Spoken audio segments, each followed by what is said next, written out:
Sí, el denominado cambio climático, que yo le llamaré de aquí en adelante calentamiento global antropogénico, eh, eh, tiene muchas facetas, se está produciendo, no hay absolutamente ninguna duda sobre eso, no hay necesidad ni de polemizar ni debatir. Las mediciones son correctas y la buena ciencia que está asociada al IPCC, porque no toda es buena, lo ha demostrado ya hasta la saciedad. O sea, eso es un tema que no hay necesidad de discutir más, es innecesario. Lo que sí es necesario debatir y, como digo yo, sacar de debajo de la alfombra es el hecho de que, en primer lugar, no solamente existe el calentamiento global antropogénico en el planeta como amenaza, también hay otras amenazas, pero como ahora no hay tiempo para extendernos en todo, solamente voy a mencionar algunas de ellas y luego haré referencia a ciertos hechos en donde existe una confusión, particularmente con el concepto y la noción de variabilidad climática y cómo se asocia, para ir concentrando también, porque hablar de variabilidad climática es muy complicado, cómo se asocia a la geodinámica externa. Obviamente yo no soy climatólogo ni meteorólogo, pero yo considero que que basta con un conocimiento de cultura general sobre el concepto climático como para darse cuenta de ciertas de las cosas que yo les voy a mencionar. En primer lugar, yo creo que es necesario entender que cuando se habla de gestión del riesgo, es necesario evocar todos los tipos de amenazas. También de la vulnerabilidad. Y todas, amenazas y vulnerabilidades, tienen que ver con todas, de una forma o de otra. Y las podemos clasificar fundamentalmente en dos grandes familias, las naturales y las antropogénicas, y una en el medio, las denominadas socionaturales, que son en general amenazas naturales que son exacerbadas por la actividad humana, la actividad antropogénica. Brevemente, tenemos entre las antropogénicas las amenazas de tipo ambiental, como la contaminación, la degradación de tierras, el calentamiento global antropogénico, que es una amenaza antropogénica de origen ambiental, es un impacto ambiental. Los residuos sólidos, líquidos y gaseosos mal manejados, los accidentes nucleares e industriales, los derrames, los incendios, las explosiones, el deterioro de la biodiversidad y los bancos genéticos.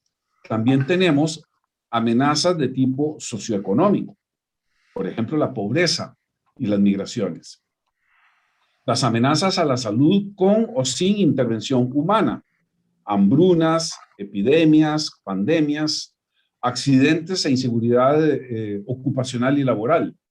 También tenemos amenazas derivadas de los problemas de la seguridad, conflictos armados, ciberataques, conflictos sociales, vandalismo, terrorismo, estampidas humanas.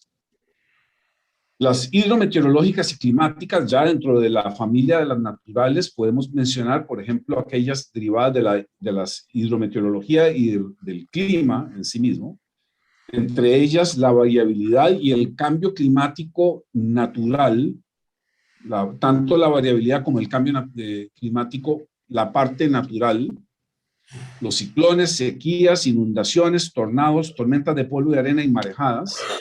Luego las amenazas de la geodinámica externa, por ejemplo, la erosión, la inestabilidad de laderas, los deslizamientos, las caídas de bloques, etcétera, los aludes torrenciales, el ascenso del nivel del mar y el impacto de meteoritos y basura espacial, que lo coloco aquí porque al caer genera un problema en la superficie de la Tierra. Habría que agregar una categoría que llamaríamos, no sé, amenazas cósmicas, pero ya no me cabe en la página de PowerPoint. Así que ahí quedan, pero solamente como a manera de recordatorio. Y la de la geodinámica interna, es decir, la sismicidad y el volcanismo. En general, el lado derecho acelera al lado izquierdo, lo exacerba. Por eso es que hablamos de amenazas socionaturales. Y dentro de ellas, las amenazas antropogénicas, por lo general influyen intensamente dentro de la geodinámica externa. Por ejemplo, la degradación de las tierras influye sobre la erosión o la inestabilidad de laderas, para solamente mencionar uno de estos casos.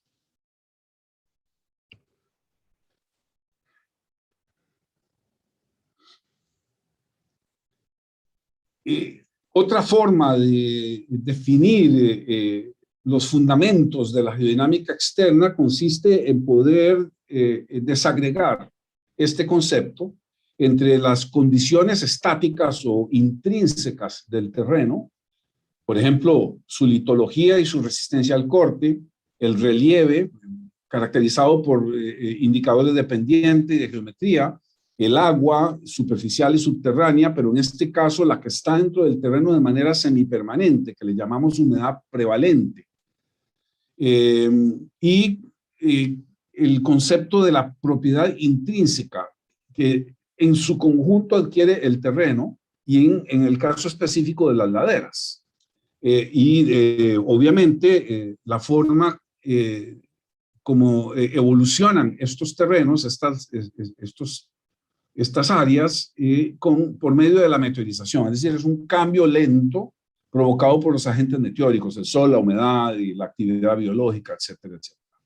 Por el otro lado tenemos los disparadores y detonadores dinámicos de la geodinámica externa, en este caso, por ejemplo, la sismicidad, en donde uno puede analizar estas circunstancias a partir de la aceleración y la respuesta dinámica del suelo. La pluviosidad, en este caso con la intensidad, duración y frecuencia, la famosa relación IDF, y dentro de ella la influencia que esto ejerce sobre los equilibrios geomecánicos e hidrodinámicos, tanto en la superficie como en la parte subterránea. Evidentemente, por el otro lado tenemos el otro disparador importante, que es la acción antropogénica. Por ejemplo, la deforestación, los movimientos de tierra, las vibraciones y explosiones, la modificación del drenaje natural y la construcción de infraestructura de producción de bienes y servicios. Todo esto genera un estado de esfuerzos y de deformaciones. A partir del estado de esfuerzos y deformaciones naturales, la acción antropogénica por lo general actúa a manera de desequilibrio, de romper los estados de equilibrio naturales y muchas veces críticos. Uno de los resultados es la inestabilidad de laderas, que la encontramos, la caracterizamos desde dos puntos de vista. Por un lado, los movimientos de masas, de suelo, de roca, de hielo, de nieve, de biomasa. Y podemos caracterizar, vamos a volver sobre esto, sobre los desprendimientos y movimientos de masas, en este caso inclinación, caída, deslizamiento, desplazamiento lateral y colapso vertical. Y por el otro lado, la erosión de partículas, que generan un desprendimiento y arrastre, en este caso con erosión laminar o concentrada en surcos, cárcavas, tierras malas, la licuefacción, el sifonamiento, tubificación, socavación y erosión eólica. Los productos de esta geodinámica externa se acumulan y luego son transportados, muchas veces de manera torrencial, ese flujo termina en la sedimentación, que puede ser continental o transicional o litoral, etcétera, y todas las formas que conocemos.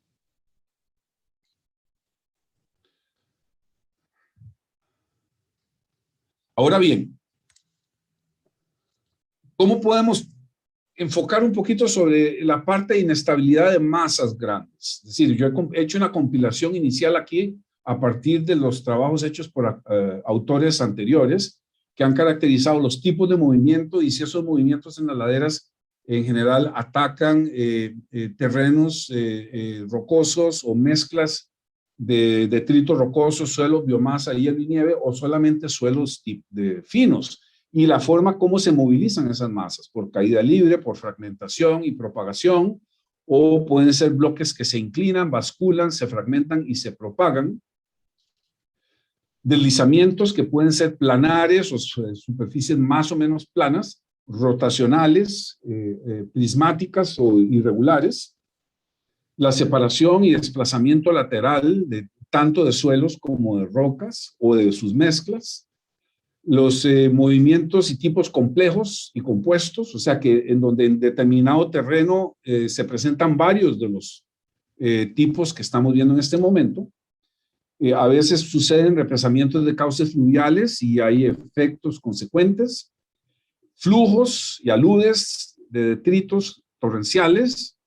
Yo me reservo, aunque obviamente yo sé que hay personas que no están totalmente de acuerdo con esto, la utilización de la palabra avalancha para los desplazamientos de masas de hielo y de nieve. El origen etimológico de la palabra, de origen alpino, esencialmente, avalanche es para hielo y para nieve. La depositación derivada de la inestabilidad de laderas y del flujo de estos materiales, y la inestabilidad de taludes en depósitos de orden antropogénico, ¿verdad? Los rellenos y cortes en carreteras, basura urbana, presas, colas mineras, etcétera. Entonces, básicamente, aquí tenemos un panorama de lo que sería la parte más importante. Obviamente, la erosión forma parte de esto, pero ya sabemos que en realidad no son movimientos de masa, son movimientos de partículas. Entonces, esta dinámica uno la puede caracterizar también de acuerdo, en primer lugar, con el contenido de agua versus el contenido de sólidos, en donde los materiales pueden estar secos o casi secos y su humedad puede variar hasta estar parcial o totalmente saturado el material. Entonces, también interviene la composición granulométrica, que pueden ser desde masas de suelos finos hasta masas mezcladas de bloques y de suelos finos, hasta bloques esencialmente rocosos. Y luego la velocidad de movimiento de estas masas, desde muy lento hasta extremadamente rápido. Y en los rangos, bueno, le permite a uno ubicar rápidamente cuáles, de qué manera uno puede caracterizar lo mejor posible la relación entre este contenido de agua, la velocidad del desplazamiento y la composición granulométrica, con base en las observaciones, por lo menos en las que yo he estudiado en alguna ocasión, ¿no? Y ahí hay unos ejemplos. La separación y caída de bloques, los glaciares, las coladas de lava y los glaciares son para mí deslizamientos de un tipo muy sui generis, por supuesto. Igual las dunas y barjanes, la retracción y solifluxión de suelos, deslizamientos de masas rocosas, flujos de bloques, licuefacción sísmica de suelos, avalanchas de nieve, la erosión laminar, la erosión concentrada, los aludes torrenciales y lo que llamamos los flujos hiperconcentrados de materiales. Ustedes se dan cuenta que la parte más importante en el proceso cinemático, en este caso, la aporta el agua. Y precisamente el agua es un elemento que aparece en su abundancia o incluso en su escasez, derivada de los procesos hidrometeorológicos y climáticos. Entonces, para poder establecer una primera aproximación acerca de las diferencias conceptuales de los procesos hidrometeorológicos y climáticos, me permito hacer un recordatorio breve acerca de los tres fundamentos principales de esos procesos, y que son nociones muy importantes que hay que tener presentes. Por un lado, el tiempo. El tiempo es lo que llamamos la situación sinóptica actual o a un plazo muy corto. Estamos hablando de plazos de hoy, en este momento, la semana o 10 días. Agarramos el teléfono y vemos el Weather Channel o AccuWeather o vemos el pronóstico del Instituto Meteorológico Nacional y podemos observar lo que está pasando. Esto lo saqué hace, qué sé yo, media hora y vemos lo que va a suceder, lo que está sucediendo en este momento en San José, en Costa Rica, y lo que puede suceder en las próximas horas o en los próximos días. Esto es el concepto de tiempo, weather en inglés. La variabilidad tiene una connotación diferente, es decir, es lo que caracteriza la dispersión hidrometeorológica y climática en el plazo mediano, es decir, son las situaciones interestacionales, interanuales, estamos hablando de plazos de 20 a 50 años, con una connotación regional y global, y que además está influenciada por los procesos macro globales, por ejemplo, el Niño, oscilación del sur, el Niño a la Niña, la posición de la zona de convergencia intertropical, los monzones, los frentes y vórtex polares, los ciclones tropicales y la circulación marina. Hay en esta fotografía robada de un periódico, se indica que en 3 días Limón recibió toda la lluvia de mayo. Bueno, eso es precisamente un indicador de variabilidad en el clima. Es decir, se agarra la serie temporal completa de Limón, qué sé yo, desde hace tiempo, pues una de las estaciones de registro más largas que tiene Costa Rica, no sé, tal vez 100 años o algo así, y se le saca un promedio y resulta que en ese mayo, que no me acuerdo de qué año es, pero en ese mayo, en 3 días cayó más que el promedio.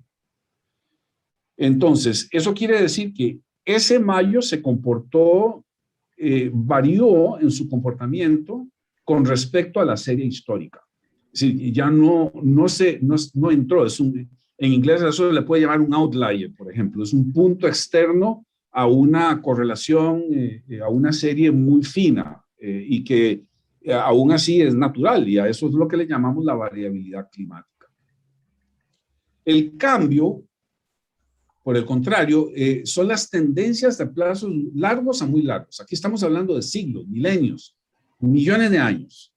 Y hay una parte natural.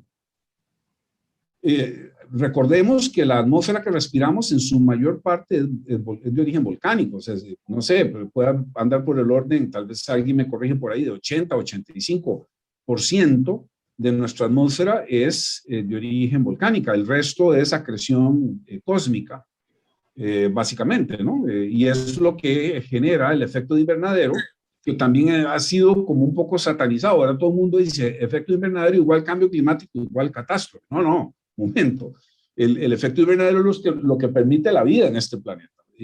Lo que hay es un exceso de emisiones que incrementan el efecto invernadero. Entonces hay que darse el tiempo de explicar un poco más la realidad. Pero también esos cambios de temperatura se derivan a lo largo del tiempo gracias a los cambios en la radiación solar. Es decir, en este caso explicados por Milankovic, que es un ingeniero y climatólogo serbio de principios de siglo, que hizo cálculos matemáticos muy finos, que todavía están vigentes, muy precisos. También él era astrónomo, que explican la alternancia de los procesos de enfriamiento y calentamiento globales. Y estos se deben básicamente a 3 factores astronómicos. Por un lado, la oblicuidad del eje de la rotación de la Tierra, que es del orden de 22 a 24 grados con respecto al plano de 90 grados de la eclíptica, perdón. La excentricidad de la órbita del planeta alrededor del Sol no es un círculo, es una elipse, no tan pronunciada como la que se ve ahí. A veces estamos más lejos y a veces estamos más cerca, y cuando estamos más cerca recibimos más radiación solar que cuando estamos más lejos, obviamente. Y cuando hay una combinación de estos factores, llamémosles astronómicos, se define lo que se llama la precesión, que es la combinación de circunstancias que son las que forman las estaciones climáticas a lo largo del año, las 4 estaciones. Y que nunca o casi nunca tienen exactamente la misma duración. A veces se acortan, a veces se alargan, y va a depender de factores que también pueden estar relacionados con circunstancias de origen astronómico. Ahora bien, esta es la parte natural del cambio climático y que está vigente de que existe el planeta prácticamente, o sea, de 4 y pico miles de millones de años, ¿no? Pero ha surgido particularmente a partir de la revolución industrial. Yo lo pondría un poquito antes, tal vez a partir del inicio de la expansión de los imperios europeos, que hubo que deforestar Europa para construir barcos y también para producir carbón de leña y fabricar acero para el armamento, etcétera. Y eso, a partir de ese momento, se genera lo que llamamos un exceso de emisiones antropogénicas de gases, vapores y partículas a efecto de invernadero. Y esto, que queda muy largo, tiene una razón de ser, porque en general también, de manera distorsionada, se habla de gases a efecto de invernadero. Y se nos olvida que los gases son diferentes a los vapores y que además las partículas son uno de los componentes más importantes para la captura de calor, de rebote de la radiación solar. A esto, entonces, el producto es el calentamiento global antropogénico, y que en conjunto, esa sumatoria de causas es a lo que deberíamos llamar el verdadero cambio climático, y estudiar a partir de ahí sus efectos e impactos. Entonces, fíjense que a partir de estas circunstancias, por medio de la observación y la vigilancia, y el análisis de la distribución espacio-temporal de estos procesos hidrometeorológicos y climáticos, por el downscaling, los RCPs, los modelos globales de variaciones de la temperatura en relación con las emisiones, etcétera, analizamos las circunstancias desde el punto de vista global, regional y local, y eso es lo que nos permite anticipar los efectos e impactos, así sean negativos y positivos. Y vuelvo a insistir aquí, generalmente hablamos solo de efectos negativos, también hay positivos. No tengo mucho tiempo de concentrarme sobre eso, pero los hay, y con ello establecemos la gestión del riesgo. Uno de los puntos de la variabilidad climática más importantes es el comprender el concepto de la convergencia intertropical. Es el sistema hidrometeorológico y climático que produce la mayor cantidad de lluvias en el trópico húmedo. Y obviamente, pues es algo que vale la pena entender. O sea, básicamente nosotros en el área intertropical tenemos los vientos alisios, trade en inglés, que forman las celdas de Hadley. Es decir, estos vientos traen aire marino cargado de humedad, y que al chocar en las áreas cercanas al Ecuador, más o menos desde 4 a 5 grados sur hasta tal vez 10 o 11, 12 grados norte, generan un choque y luego una convección que produce humedad por el enfriamiento de este aire caliente y húmedo. Y luego están también las celdas de Ferrel y las celdas polares. Bueno, ahí nos salimos un poco del tema, pero vale la pena ahí que lo tomen en cuenta si quieren investigar más al respecto. Aquí vemos la forma, cómo se desarrolla la celda de Hadley, que es la que más nos concierne por ser la que nos forma la convergencia intertropical, que se ve aquí en este otro diagrama. Es decir, el aire caliente y húmedo que viene en los vientos alisios colisiona desde el norte y desde el sur, y el ascenso forma las convecciones que enfrían rápidamente esta humedad, se condensa, y obviamente las celdas están alimentadas por la energía solar, y ahí es en donde se producen las lluvias que vemos constantemente ubicadas en esta zona. Por ejemplo, aquí se ve bien marcada aquí en esta imagen satelital de infrarrojo, ¿no? O en esta otra, que esto es una traducción del vapor de agua en lluvia precipitable. Estas áreas marcadas son las de convergencia intertropical. Y esta convergencia intertropical cambia de posición a lo largo del año. Es decir, la banda roja muestra el verano del hemisferio norte y la convergencia intertropical, cómo se desplaza. Obviamente en esta época es esta gran humedad cuando se presentan los famosos monzones en el sureste de Asia. Y luego en el verano del hemisferio sur, la convergencia intertropical se desplaza también de manera considerable. Los frentes fríos también son una fuente importante de humedad. En este caso, durante el invierno del hemisferio norte, lo mismo sucede en el invierno del hemisferio sur. Si aquí se ve para el 2 de diciembre de 2020, un frente frío desplazándose hacia el sureste, ¿no? En este caso, por el Atlántico. Aquí está entre Cuba y la Hispaniola, Jamaica, y toca a Costa Rica. Y esta es la convergencia intertropical que desarrolla una cierta interacción con este frente frío. Pues aquí vemos la imagen sinóptica captada por el satélite, el GOES. Aquí se aprecia el eje del frente frío, la humedad que está antes y después del eje del frente frío. Y si hacemos un acercamiento de esa imagen, vemos cosas muy interesantes. Por ejemplo, el hecho de que podemos observar el efecto orográfico de estos frentes fríos en esta época del año, con la concentración de nubosidad precisamente hasta el eje de las divisorias de las cordilleras centrales, en este caso las de Centroamérica, ¿no?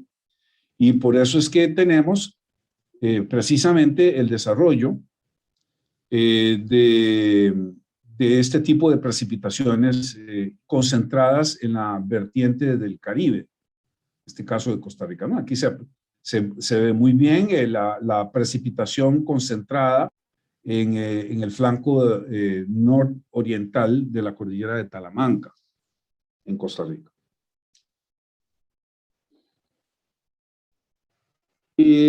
Uno de los procesos globales más importantes es el de las variaciones de la temperatura del agua superficial de los océanos. En este caso estoy mostrando aquí en el Pacífico Oriental, y es el que da origen a los episodios de El Niño y la Niña, lo que llamamos la oscilación del sur. Y quiero ser enfático también en el hecho de que hablo de episodios, porque es incorrecto hablar de fenómeno. Yo no sé por qué se quedó pegado el término fenómeno al niño, cuando en realidad el niño, aunque no lo conocemos totalmente, tiene explicación racional, y un fenómeno es algo que no la tiene. Por ejemplo, qué sé yo, la aparición de un espíritu, o por ejemplo el comportamiento de los políticos costarricenses. Eso sí son un fenómeno total, ¿no? Y que genera también oscilaciones precisamente en el comportamiento termodinámico de los océanos. Es decir, aquí se ven varios modelos que muestran las variaciones pronosticadas de la evolución de la temperatura de la superficie del océano, de los predictores, que son áreas específicas, y de los modelos utilizados. Y la línea verde sería como una especie de composición de todos estos modelos. Cuando estamos por encima, en la época, digamos, en el sector caliente, hablamos de el niño. Si estamos por debajo, hablamos de la niña. Y, por ejemplo, en este caso, la línea azul está mostrando un comportamiento que más o menos indicaría la presencia más bien de la niña en esta época, ¿no? O sea que estamos en una fase relativamente fría, aunque no mucho, ¿verdad? Es decir, un niño fuerte o una niña fuerte están por debajo de 1 en el caso de la niña y por encima de 1 en el caso del niño.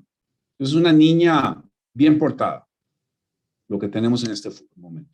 Y esto es un diagrama para Cartagena de Indias, en Colombia, que muestra una correlación muy interesante para ese lugar, y es que en color celeste vemos los episodios de la niña, y en color naranja los episodios del niño. Para esa localidad, las lluvias que están mostradas por esta línea de sierra de color gris, las lluvias más intensas, más importantes, se presentan en los episodios de la niña, y por el contrario, cuando hay episodios del niño, pues se produce un déficit en las cantidades. No. Por favor, cierren el micrófono los que lo tienen abierto. Gracias. Luego, Otro de los puntos importantes de la variabilidad climática es la amenaza ciclónica. Esto es un mapa con las trayectorias de los ciclones con nombre, es decir, de los de tormenta tropical en adelante, los que tienen nombre, sucedidos en el Océano Pacífico entre 1980 y 2020. Como se ve, hay varias fuentes que se pueden discernir aquí, por ejemplo, en el occidente de América Central o al sur de la Baja California y algunos otros ya más cercanos de Hawái, ¿no? En el centro del Pacífico. En el caso del Atlántico, estos son los ciclones con nombre identificados desde 1886 hasta 2020.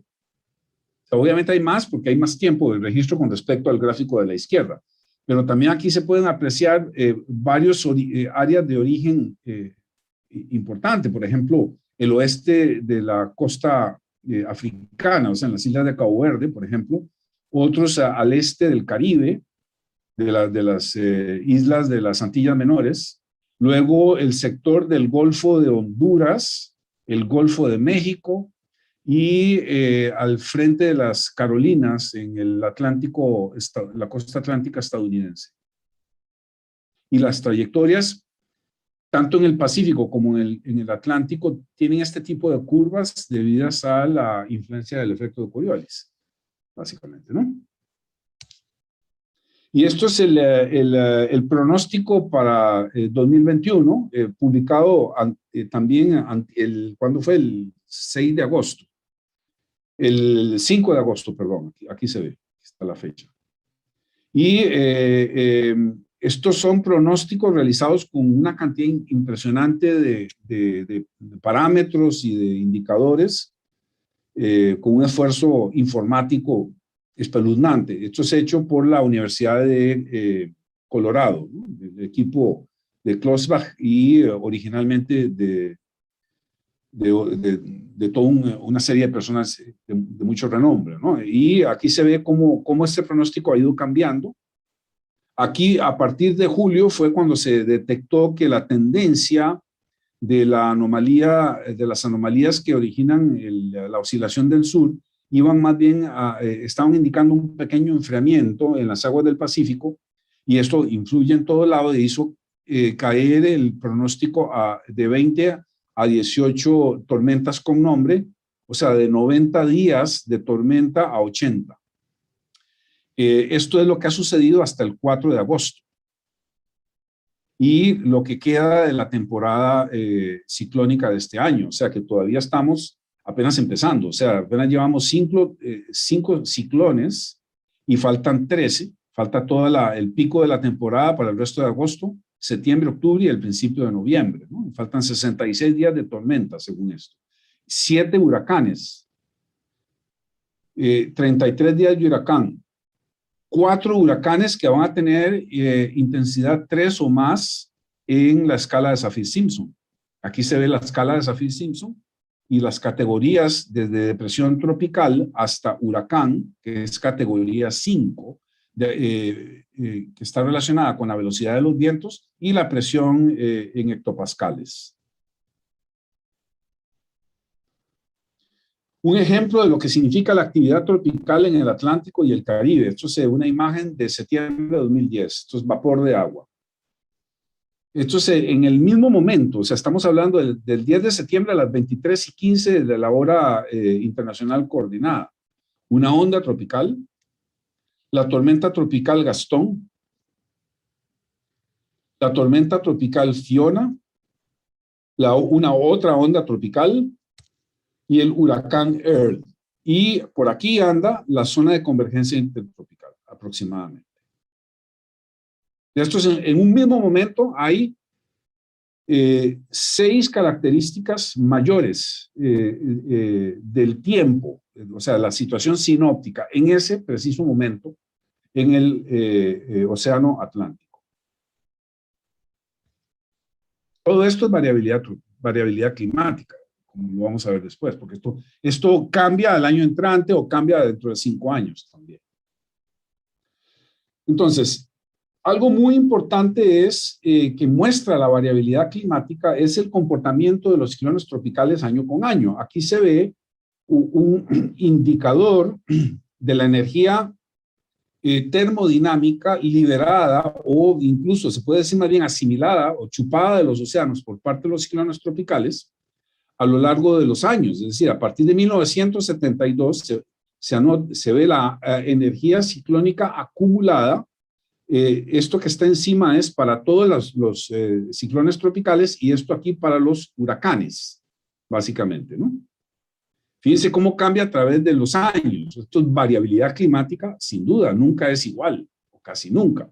Y en este caso es la frecuencia, es decir, es el número de días de tormenta tropical o de huracán a lo largo también del mismo periodo, es decir, más o menos de 1972 en adelante.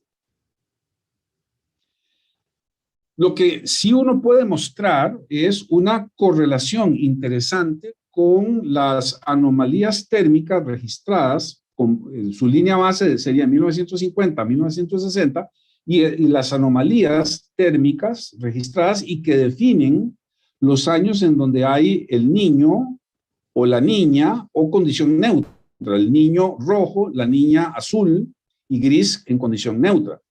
Primera observación, y es que a partir de 1972 aproximadamente, y eso es una fecha bastante precisa, la anomalía térmica comienza a ascender.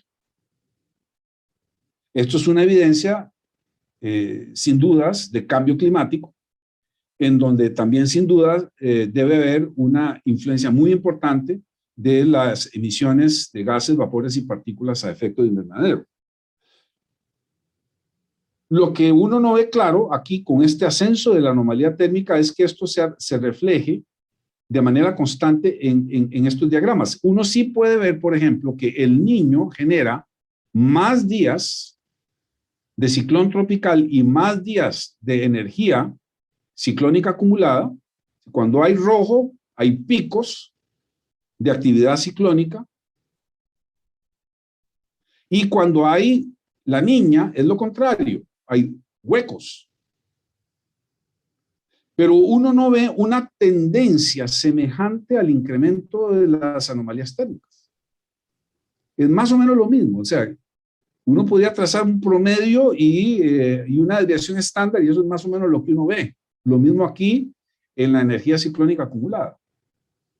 Y tampoco se ve una influencia notoria de la cantidad de CO2. Este es el registro de CO2 de la estación atmosférica del Mauna Loa en Hawái. Y aquí se ve el registro de los contenidos de CO2 en la atmósfera a partir de 1958, que empezó este tipo de mediciones, hasta 2021. Esto lo saqué hace poquito, la semana pasada, cuando estaba empezando a armar la presentación. Entonces, si uno pudiera utilizar esto a la misma escala, uno pone este diagrama como por aquí, y uno, bueno, dice, aquí más o menos al principio, en esta época sí coincide, pero ¿por qué aquí hay estos bajonazos? Con respecto al CO2, o sea que el CO2, sin duda, tiene influencia sobre temperatura, pero esa temperatura en sí no parece, por el momento, influenciar de manera directa el comportamiento de los sistemas tropicales. Y otro detalle es, si uno lo ve aquí, digamos, con un zoom a partir de 2020, la pandemia, las cuarentenas, en general no influenciaron el flujo de emisiones hacia la atmósfera, por lo menos en el caso del CO2. O sea, ahí hubo un pequeño mito de que gracias a las cuarentenas y a, qué sé yo, al paro de la actividad industrial y al transporte, etcétera, se habían reducido las cantidades de CO2. Bueno, a esta escala, pues no se nota. Es una mala noticia, pero bueno, es la realidad. O por lo menos es la realidad representada en una medición que es objetiva. Tenemos que ver también en un momento determinado cuáles son las implicaciones y cómo se reflejan en este reciente informe publicado por el IPCC. O sea, esto salió hace 3 o 4 días. Por supuesto, generó, como lo dije anteriormente, un gran despliegue mediático y por supuesto con noticias que han sido bastante alarmistas, en algunos casos sensacionalistas y hasta catastrofistas. Bueno, yo apenas voy por la página 10 del resumen para tomadores de decisiones políticas. Son 3.949 páginas. Hay que sentarse a estudiar y digerir muy bien, de la manera más objetiva posible, para poder transmitir estas conclusiones y los resultados de estas investigaciones también de la manera más objetiva posible.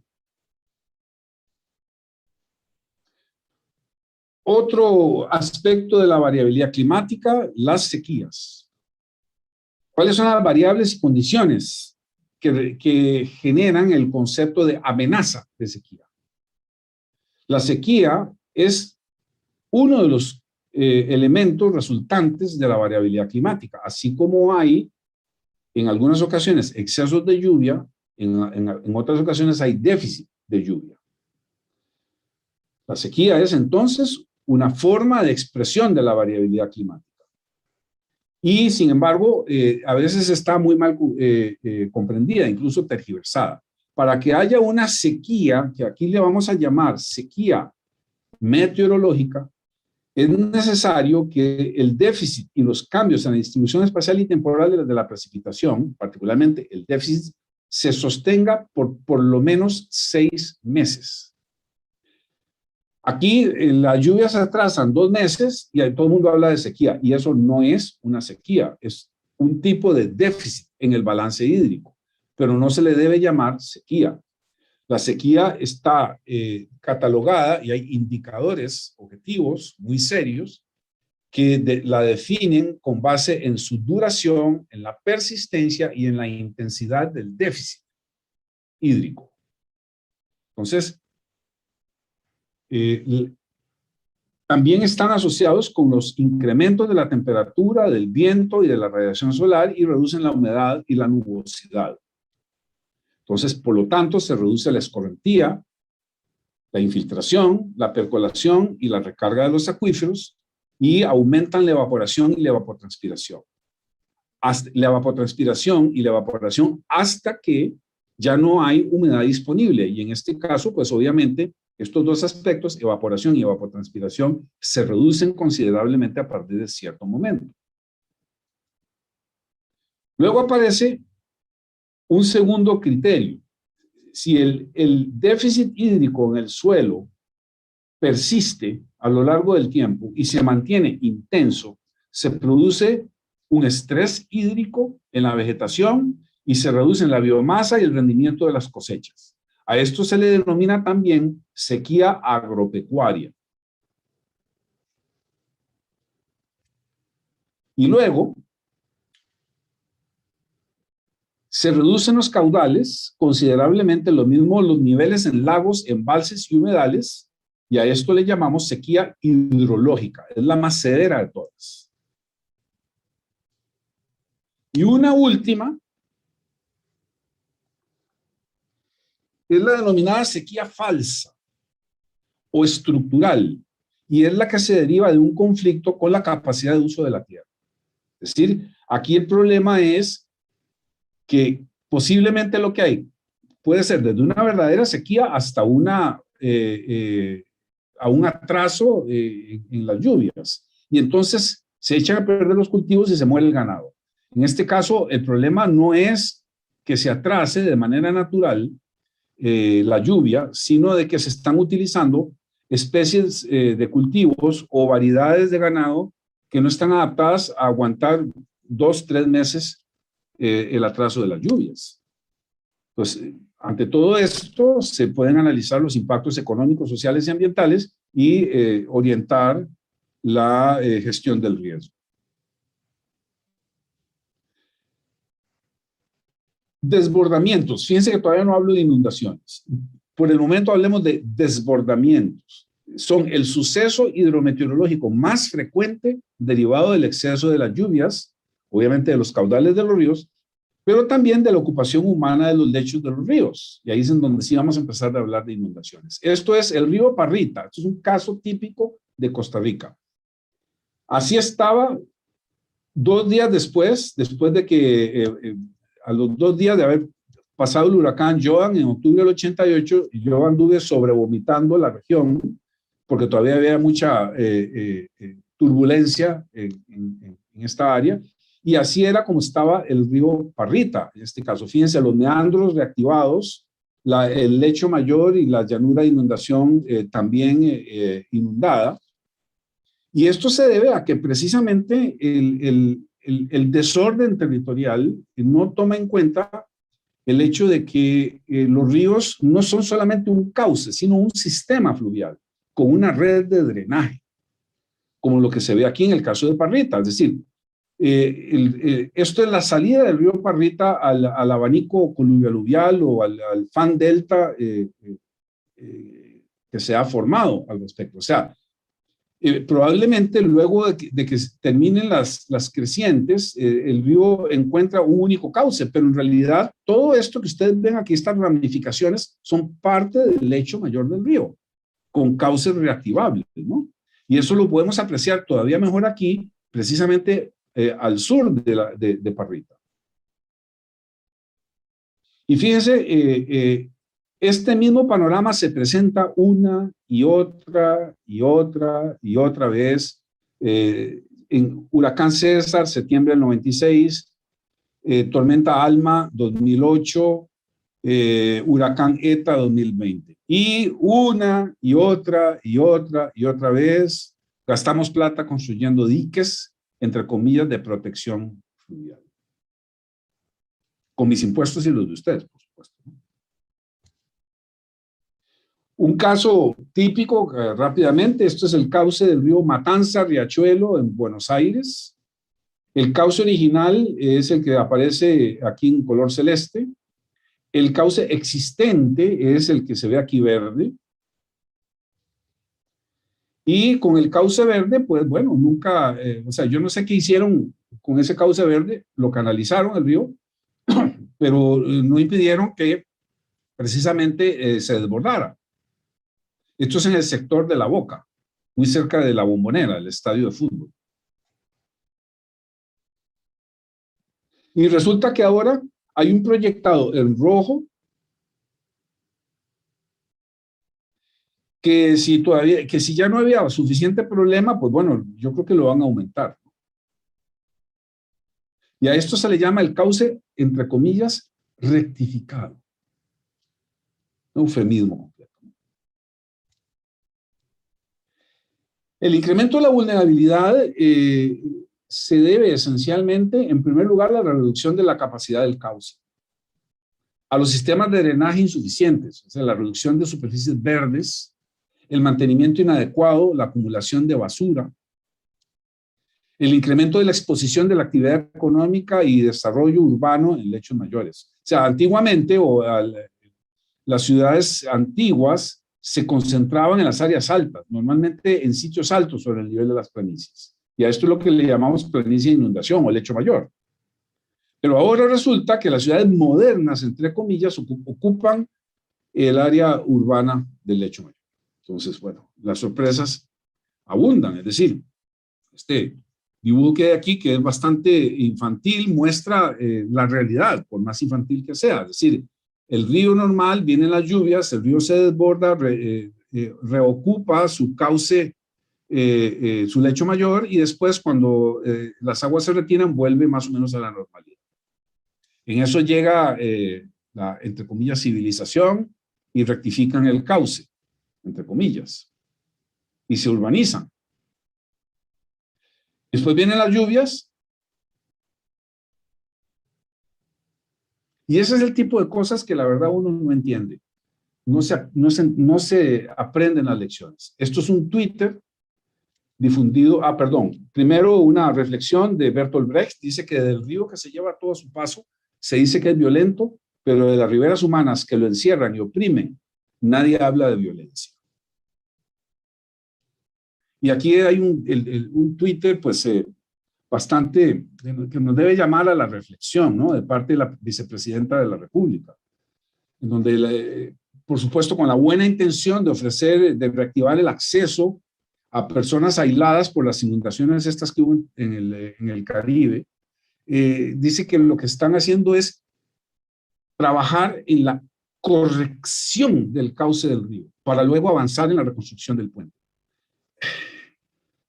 Es decir, yo no la culpo, ella no es hidróloga, ni ingeniera hidráulica, ni geomorfóloga, ni geóloga, y probablemente no comprende los aspectos de la morfodinámica fluvial, ni siquiera los básicos.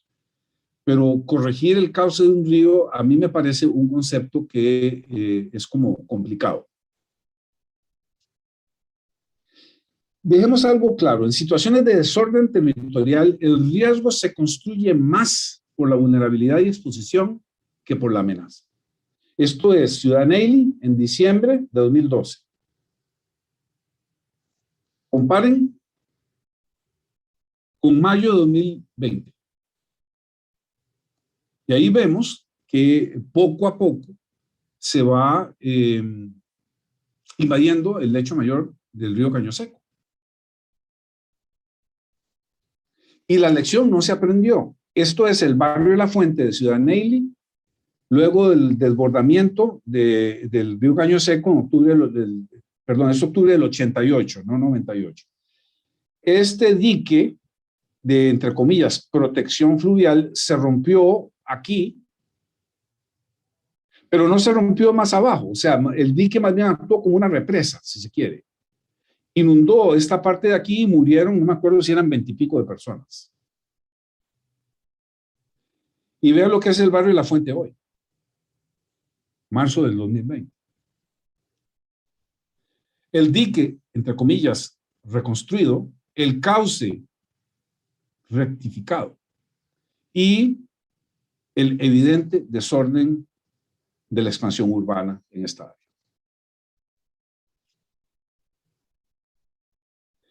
Estos casos también de problemas de vulnerabilidad, básicamente, en algunas regiones. Y dejemos algo muy claro. Hasta la fecha, la incidencia neta del calentamiento global antropogénico sobre la magnitud del riesgo es irrelevante, al menos comparada con la de la variabilidad climática y el incremento incesante de la vulnerabilidad.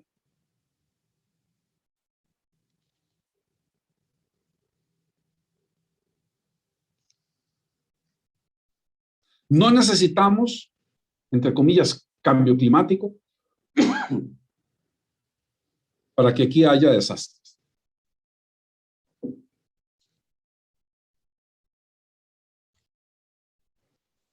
Turrialba y sus amenazas y vulnerabilidad. Esto es en 1973. Ahí yo dibujé a mano los ríos, entre paréntesis, que atraviesan Turrialba. Yo lo pondría de una manera distinta, ¿no? Pero bueno, por el momento dejémoslo así, idiomáticamente. 2001, observen el crecimiento urbano. 2013 y 17 de mayo de 2021. Esta es la última imagen satelital. Evidentemente, ahí no existe el concepto de ordenamiento territorial. En este momento, la verdad, no estoy informado si en Turrialba hay un plan regulador urbano, pero bueno, tal vez alguno de ustedes en el chat me lo puede aclarar. Yo, francamente, no lo sé. Tengo que admitir. Pero si lo hay, peor todavía. Hay un problema serio. Y ese problema serio no es nuevo. Fíjense que esto es una fotografía tomada por la Northern Railway Company en diciembre de 1949. Ahí, según esto, llovió 770 milímetros en 30 horas, que es más o menos lo mismo que lo que llovió recientemente, a finales de julio. Entonces, la situación no es nueva. Vean esta fotografía y la vamos a ver después tal y como está hoy el paisaje, el Puente Negro. Entonces, Esto es un cuento. Eso de que nunca habíamos visto algo así es probable. Tal vez esa persona, o sea, tiene menos de 40 años de edad y no lo ha visto. Yo no puedo decir que está mintiendo. Pero eso no quiere decir que no haya registro histórico, siquiera por lo menos fotográfico de esto. Y con todo el respeto para el señor presidente de la República, yo creo que ahí está mal aconsejado, mal asesorado de lo que significa el cambio climático. Y bueno, uno sabe lo de la nación.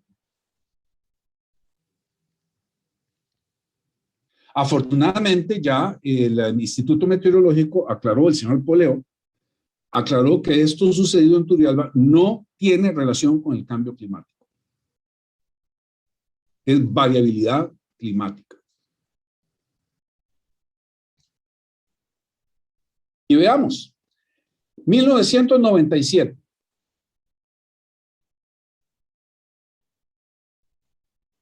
Ya Turrialba se veía invadiendo prácticamente la parte superior del lecho mayor, julio de 2021.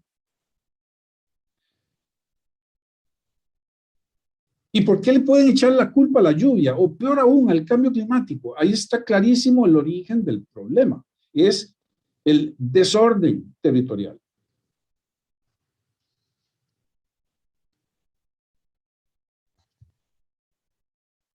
Un ejemplo de Haiyan, del tifón Haiyan en Tacloban, en Filipinas. Esta imagen es de diciembre de 2013, antes del tifón Haiyan. Esta otra es de diciembre de 2013, unos meses después del tifón. Fíjense toda esta área de aquí destruida por la marejada. Y ahora fíjense lo que es mayo de 2015. Todo reconstruido. Ah, pero si vuelve un tifón, va a ser culpa del cambio climático.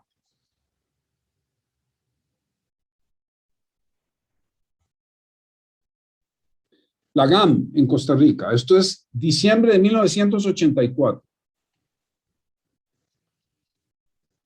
Marzo de 2021. Un desastre territorial. Invadiendo cauces, cañones fluviales, las faldas de los volcanes, Guadalupe, San José, Cartago, deslizamientos activos. En fin, de nuevo, no se necesita analizar esto desde el punto de vista del equilibrio cósmico. Es un problema, yo creo que de sentido común, de falta de sentido común. Entonces, para ir aterrizando, ¿qué hacemos para hacer gestión del riesgo derivado de la variabilidad climática? En primer lugar, podemos utilizar modelos predictivos y prognosis y proyecciones espaciales y temporales, pero que deben ser calibrados in situ. En general, ha habido una tendencia a hacer análisis sin calibración in situ, basada en sensores satelitales y en RCPs. Y yo creo que ahí hay un problema de orden conceptual. Esto debe orientar las medidas estructurales que llamamos correctivas o transitorias, o las medidas no estructurales que son prospectivas y que sí pueden ser de mayor durabilidad, o no tomar medidas. Esas medidas transitorias, por ejemplo, la construcción de diques, lo que tienen que hacer es construirse para tener una seguridad temporal y dar tiempo a que se aplique el ordenamiento territorial, y nada más. Es decir, diseño y construcción de obras hidráulicas y de estabilidad de laderas, el drenaje, control de la erosión y la revegetación, la protección contra las inundaciones, y otras más. Para no saturar la imagen, no menciono más. Aquí tenemos la planificación y el ordenamiento territorial, la reducción de la vulnerabilidad, la retención y transferencia financiera del riesgo, la gestión del ambiente y los recursos naturales, el manejo de cuencas, la gestión de emergencias y desastres mejorada, la continuidad socioeconómica, operativa y funcional. Y no tomar medidas es una opción, sin duda, pero en este caso hay que comparar el riesgo aceptado y preguntarse si aceptado significa también lo mismo que aceptable, ¿no? Son palabras muy parecidas, pero que tienen un significado distinto, ¿no? Y además de que están quedando pasivos contingentes, sin duda, que en algún momento se reclaman, ¿no? Por parte de la naturaleza. Y queda un riesgo residual, es decir, la cobertura de ese riesgo residual, sumada a los pasivos contingentes, hay que saber qué se va a hacer con eso. Es decir, quién se responsabiliza por la cobertura de los daños y pérdidas, así sean previsibles o no. Entonces, ¿cómo analizar la influencia de la variabilidad climática sobre la geodinámica externa y hacer la gestión del riesgo correspondiente? En primer lugar, la variabilidad climática es compleja, es multivariable. Sus relaciones entre los factores todavía no están completamente documentadas ni comprendidas, mucho menos con los aspectos geotécnicos.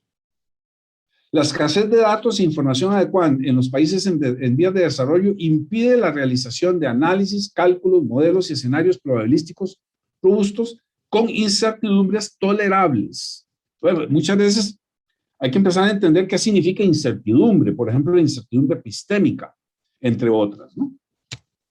Es necesario avanzar en la prognosis y escenarios fundamentados en el mejor juicio para comprender la influencia de los eventos extremos de la variabilidad climática sobre los balances hídricos y la geodinámica externa. Y aquí me detengo un momento, porque ahora están de moda los eventos extremos, pero sí, son muy importantes, pero no son los únicos. Los eventos no extremos, que también son dañinos, cuando se suman sus efectos, impactos, daños y pérdidas, pueden llegar a ser superiores que los eventos extremos. El análisis de la vulnerabilidad humana y ambiental, de sus variaciones, su evolución espaciotemporal, es esencial para anticipar la cobertura de los efectos, impactos, daños y pérdidas económicas y ambientales futuras. Y hay un tema muy importante, la vulnerabilidad no es solamente una serie de indicadores de 3 o 4 características de orden social o de fragilidad. No, además de lo social propiamente dicho y de algunos aspectos económicos, también hay desde otros puntos de vista, hay otros puntos de vista más económicos, más cuantificables y también el efecto de impacto sobre el ambiente y los recursos naturales. La ingeniería financiera debe ser un aliado para facilitar la asistencia al proceso de toma de decisiones mediante escenarios que comparen las acciones tomadas versus acciones limitadas versus la inacción. Y esto tiene que caracterizarse por medio de métricas que representen el beneficio-costo, los valores agregados netos, las pérdidas máximas probables, las pérdidas anuales promedio esperadas y otros parámetros sociales y ambientales. La gestión del riesgo debe ser dinámica y adaptable para enfrentar por lo menos las situaciones previsibles.